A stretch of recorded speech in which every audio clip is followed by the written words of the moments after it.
Hello everyone and welcome to my channel. Today I'm going to be talking about my process for managing layers in Procreate. So let's get started. So finally we are here at this video. It's been a long time coming. I think the last 2 or 3 videos I've uploaded, I've been mentioning that I'm in the process of making this video.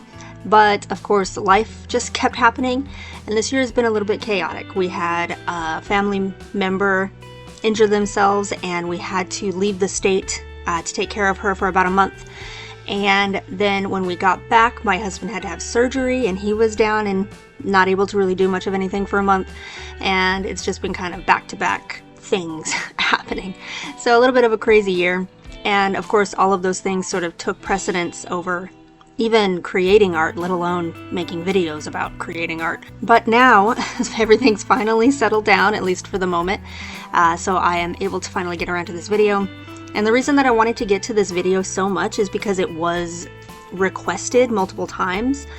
And I promised the people who requested it that I would make a video about it.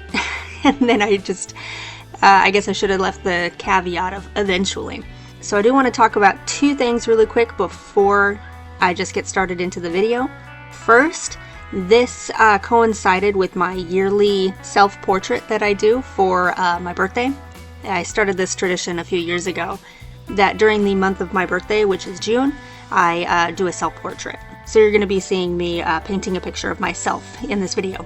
And the second thing is, my approach to managing layers, I think, is very different from a lot of the typical layer management tutorials or videos. There are many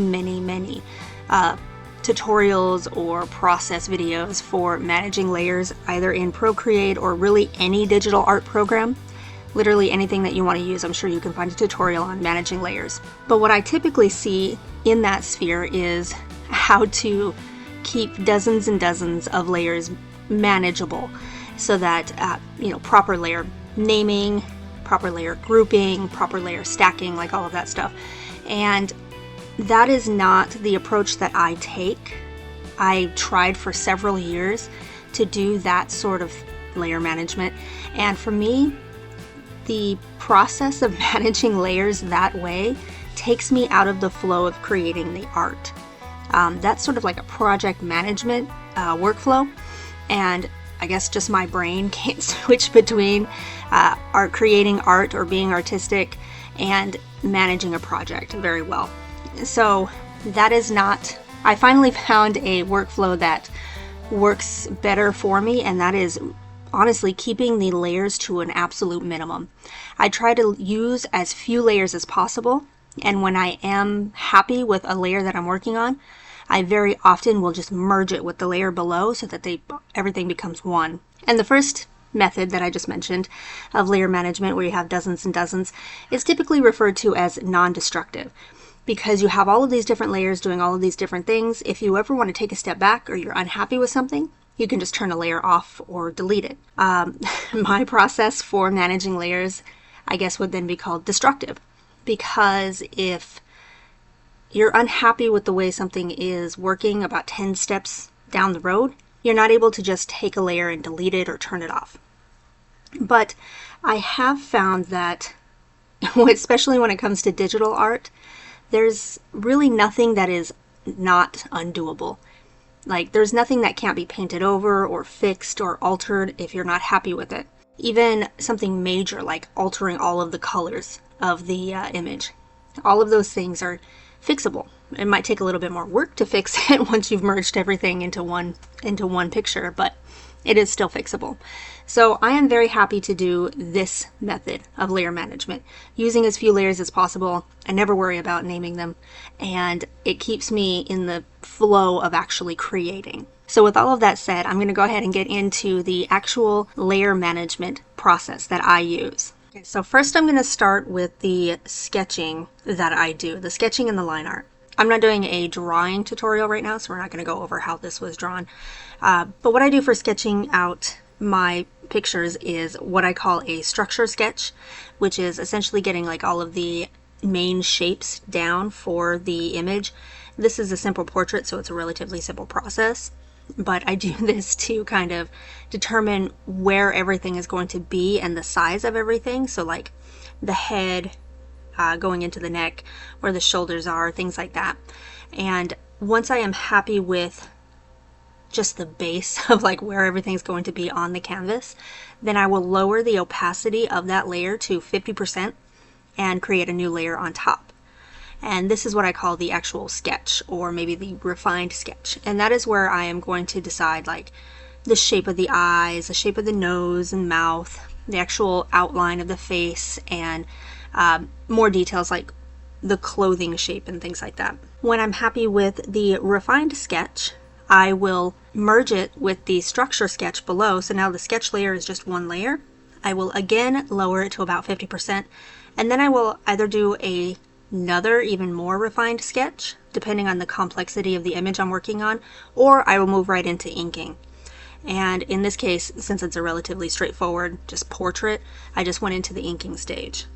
And even at this point, a lot of people assume that the inking stage is sort of like the final stage, but I will still end up changing things around. I don't really consider anything final until I share the picture. And the layer mode for all of these sketch layers and the inking layer currently are set to normal. When I'm finally done with the inking layer, I will again merge it with the sketch layer. So now all of my lines that I've made thus far are all on one layer. And then I will create another layer on top, and I will import an image. And I use this image for the paper texture. It can be, I have a whole video on how to get textures into Procreate, and you can use things like concrete or watercolor paper or linen or canvas or whatever. And I import that picture as its own layer, set the mode to multiply, and set the opacity to between 85 and 95%. And this layer will be the topmost layer for like 95% of the painting. The only thing that will ever go on top of that layer sometimes is highlights. When I want like the hard highlights to really pop, sometimes I'll put those on top of the paper texture layer, but everything else is going to be underneath it. Now back to the line drawing. I will set that opacity to somewhere between 80 and 90%, and I will set the multiply layer to linear burn. And again, this is almost always on top as well. There's a couple of instances where I might put color on top of the line art if I want it to really pop, but for the most part, these two layers that I've just created are the topmost layers of the entire process. So now I have my paper texture and I have my lines, and I'm going to create a new layer and move it down below both of those layers, and this is when I start laying down the base colors for the picture. So you'll see now I have my paper texture layer, I have my lines, and I have my base color. And now I am actually going to put in a very basic background layer. And that of course is going to be behind or underneath all of the other layers. Okay, now I am happy with the background. Again, it's just a very simple background in this particular instance. And eventually I will merge the base colors and the background together. But at this stage, I'm going to create another layer on top of the base color layer. And this is going to be my first pass of shadows. And this is going to be set to multiply.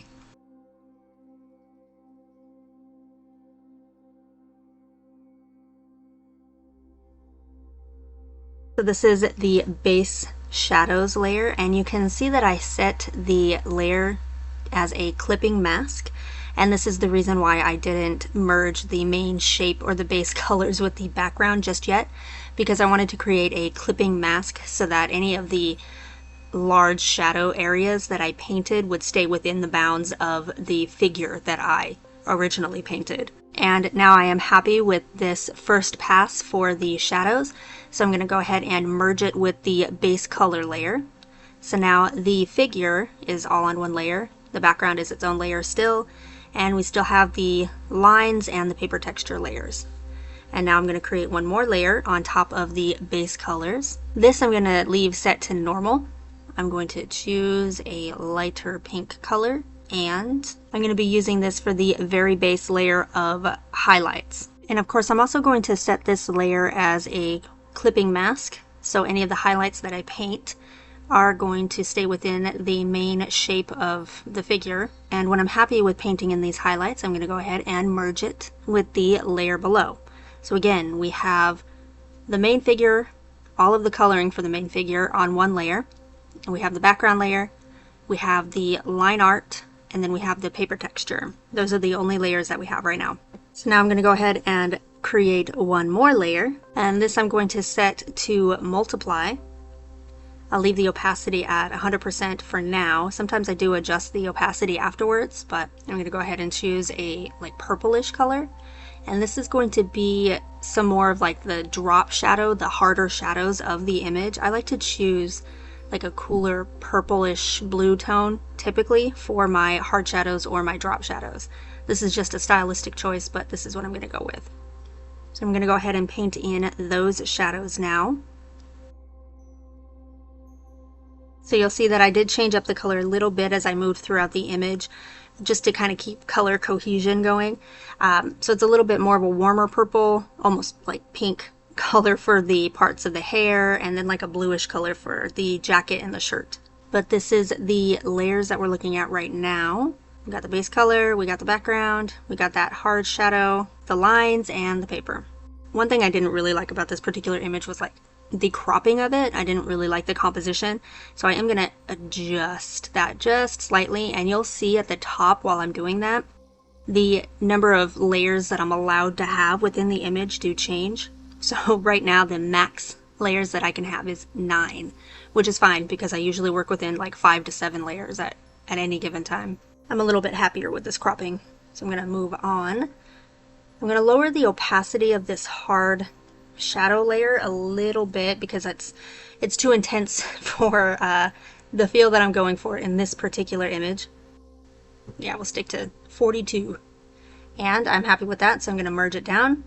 Once again, all of the figure is on one layer now, and I'm going to create another layer, and now I'm finally going to work in some details. So I'm going to leave this layer mode to normal, and I am going to zoom in to start working a little bit on the details of the image, the details that I want to actually like stand out. So things like the eyes, the face in general, and then kind of like branch out or radiate out from there with some detailed color. So you'll see I often turn the layer on and off just to see the differences that it makes. And of course, at this stage in the painting, any layer, any level of detail is going to create a huge difference because I was starting with no detail whatsoever. But I am happy with what I've painted so far, so I will merge it down. And I do rinse and repeat this process quite frequently throughout the image creation. Create a new layer, paint a little bit, see if I'm happy with what I painted, and then merge it down. Then create a new layer, and on until I am happy with the entire piece. Okay, so now I'm going to create another layer, and I'm going to set the layer mode to overlay. And this is going to create some more brighter highlights, I guess you could say harder highlights of the image. And I typically like to use like a warmer color for the highlights. In this case, I'm going to use like a yellowish tone. And the overlay layer is another one that I will typically adjust the opacity once I am done creating the painting. So I'll paint whatever I feel like painting for highlights, and I will set it as a clipping mask, and then I will adjust the opacity as needed so that the highlights or the lighter parts of the image are not quite as intense at this stage. In this instance, I think I'm going to set it to somewhere between 50 and 60%, and that's kind of typical for at least this first pass of an overlay layer. And I will merge it down. And now it's finally time to tackle the background and make it a little bit more interesting, make it feel like it's a little bit more integrated with the rest of the image and it's not just my person is pasted onto a background. A lot of the times I like to bring in the colors from the main figure into the background so that they kind of like are working together.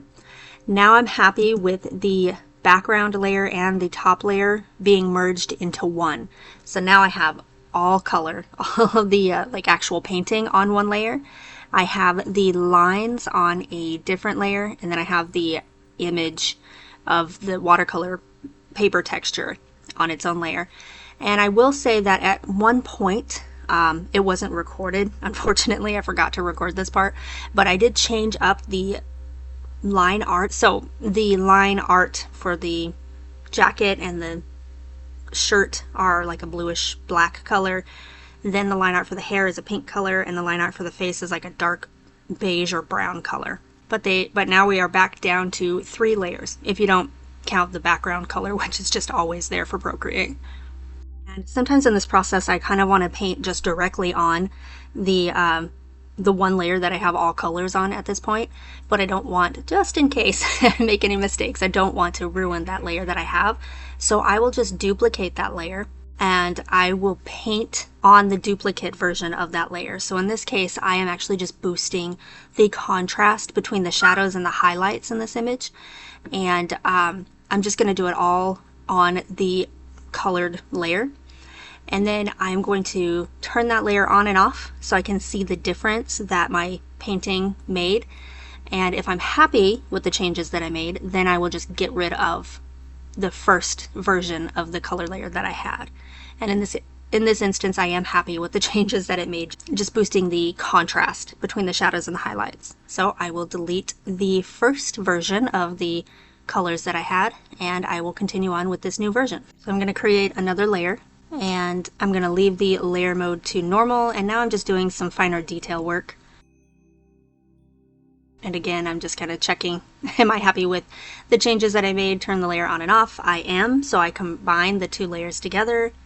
I am back down to 3 layers total for this image.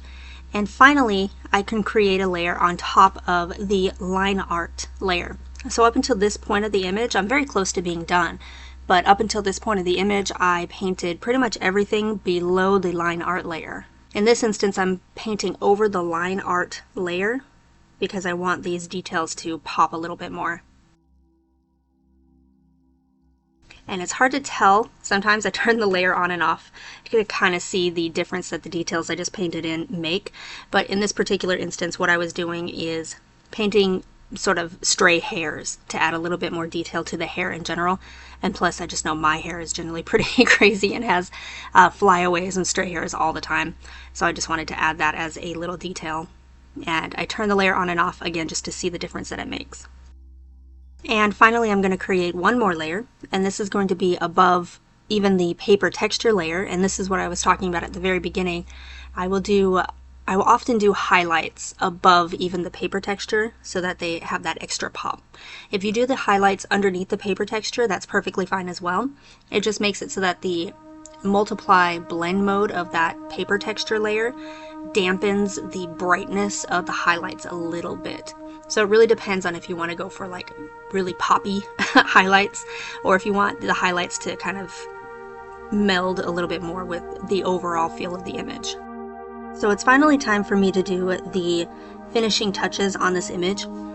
And one thing that I do to kind of get around the Procreate layer minimum or maximum that it allows you to have, it's a little bit of a cheat or a hack or whatever you want to call it, but typically the pictures that I create, just the size and resolution that I create them at, I typically have a maximum layer count of like 8 to 10.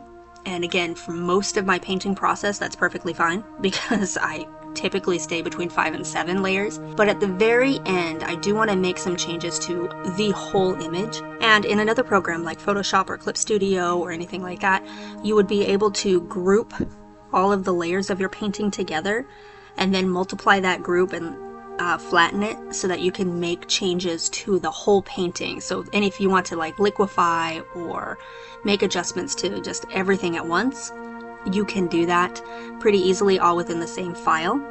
But with Procreate, if I wanted to group all these layers and then duplicate them, I would be going over my layer maximum that it has set for me. So my way of going around that is to save the image as a JPEG, and then it's going to be a flat image.